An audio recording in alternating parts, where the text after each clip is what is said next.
So to lower the dinghy, we use the engine side line, put it down first, and we wrap it twice. Then we put the front of the dinghy line, wrap it twice. Then you really have to hold it tight just in case the winch doesn't work.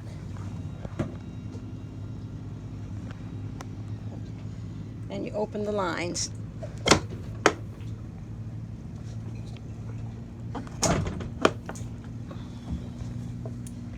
Then what you do is you lower it down slowly.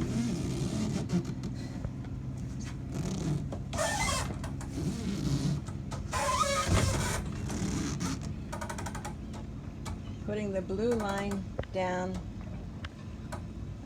faster than the back line.